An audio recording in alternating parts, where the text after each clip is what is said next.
Ever dreamed of packing up and starting a new life in a faraway paradise?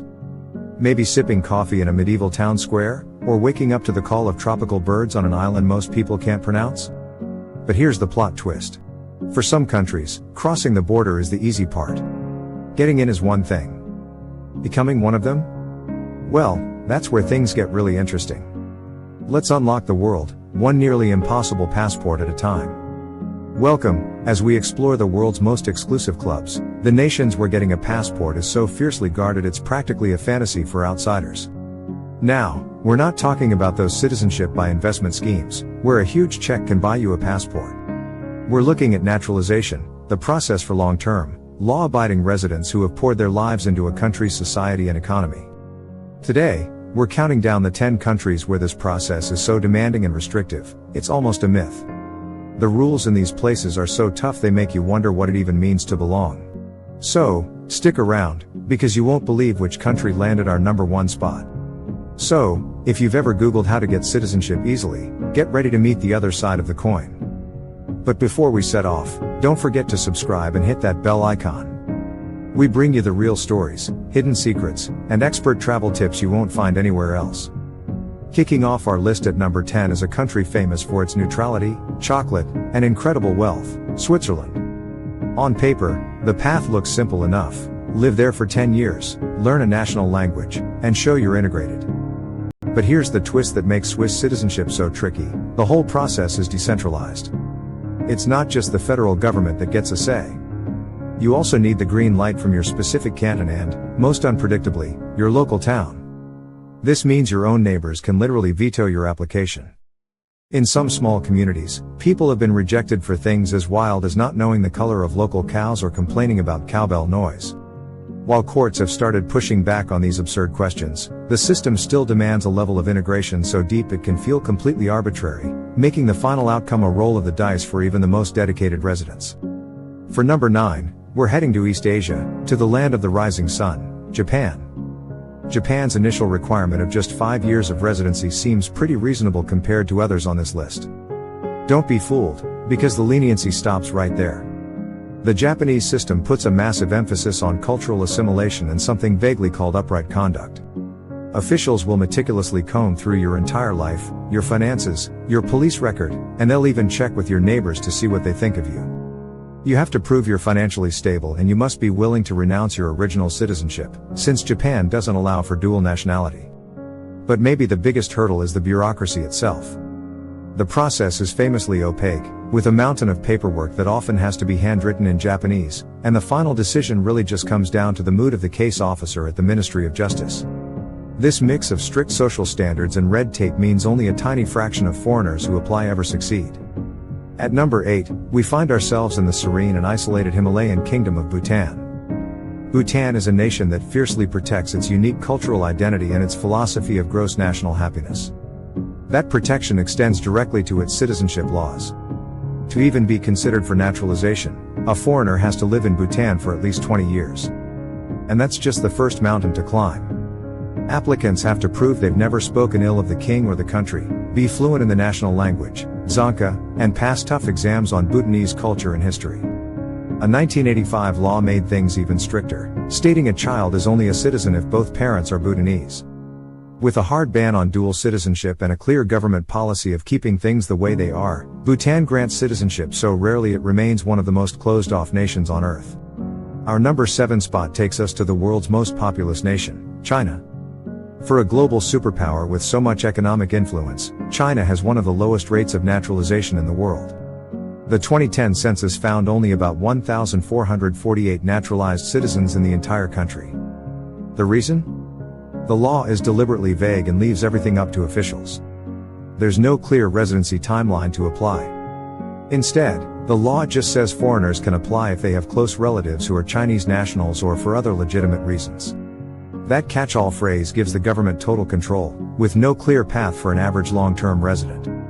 The process isn't transparent, and in reality, citizenship is almost exclusively granted to people with direct Chinese ancestry or those who have made some extraordinary contribution to China. Dual citizenship is a strict no-go, meaning for most foreigners who've built their lives there, the door to becoming a citizen is locked shut. Climbing to number 6 on our list is the tiny, incredibly rich European Principality of Liechtenstein. Don't let its size fool you. Liechtenstein's path to a passport is one of the longest and toughest in the world. The standard requirement is an incredible 30 years of continuous residency. Now, any year you live there before you turn 20 counts as double, but still, that is a massive commitment. There is a faster way, which takes only 10 years of residency, but it has a huge catch: your application has to be approved by a community vote. That's right, the people in your town literally hold a vote on whether to let you in or not. As you can imagine, it rarely succeeds. Even after waiting for decades, you have to give up your previous citizenship and prove you speak German. This makes becoming a Liechtensteiner a project that can take generations. We're now into the top 5, where getting citizenship feels less like a process and more like a closed-door policy. At number 5 is the Kingdom of Saudi Arabia. As a massive hub for expat workers, millions of foreigners call Saudi Arabia home, some for their entire careers. But becoming a Saudi citizen is an extremely rare event.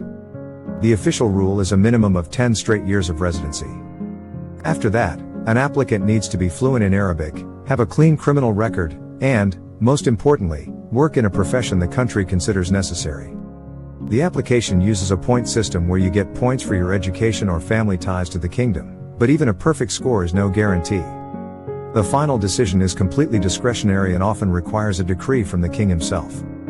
With no dual citizenship allowed, this path is pretty much reserved for those with highly specialized skills or people who have performed a major service to the nation.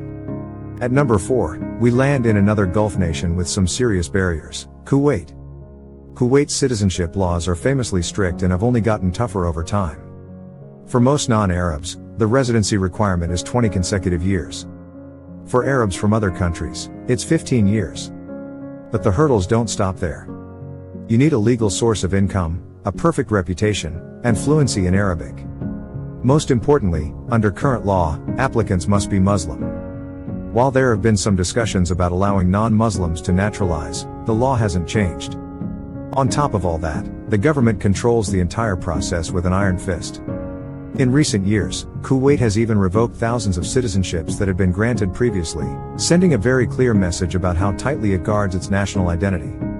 Breaking into our top 3 is a place known for its futuristic cities and huge expat population, the United Arab Emirates, UAE. The UAE is home to one of the largest foreign populations in the world. Expats make up over 88% of the people living there.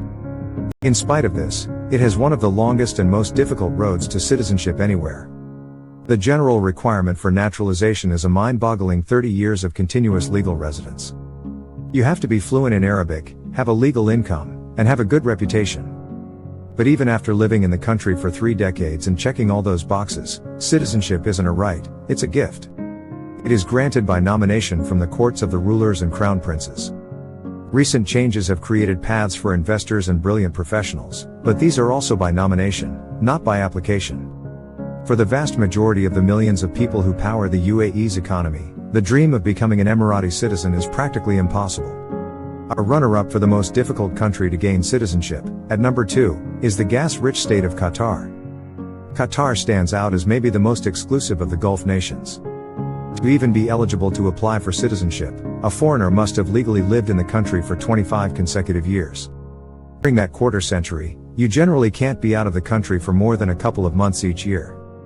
Beyond this epic residency requirement, you have to speak Arabic, have a clean record, and prove you can support yourself financially. Dual citizenship isn't allowed. But here is the final, unmovable wall: even if you meet every single one of these tough conditions, the government almost never grants citizenship. It's done at the complete discretion of the emir. It's estimated that only about 50 people are naturalized each year, making a Qatari passport one of the most unattainable in the world. And now, for our number 1 spot. The single most impossible country in the world to become a citizen of through any normal means is Vatican City. As the world's smallest sovereign state, Vatican City's idea of citizenship is totally unique. There is no path to a passport based on being born there, having family ties, or living there for a long time. Instead, Vatican citizenship is functional. It's given almost exclusively to people who work for the Holy See. This means high-ranking cardinals who live in the Vatican or Rome, diplomats who represent the Holy See, and the members of the Pontifical Swiss Guard.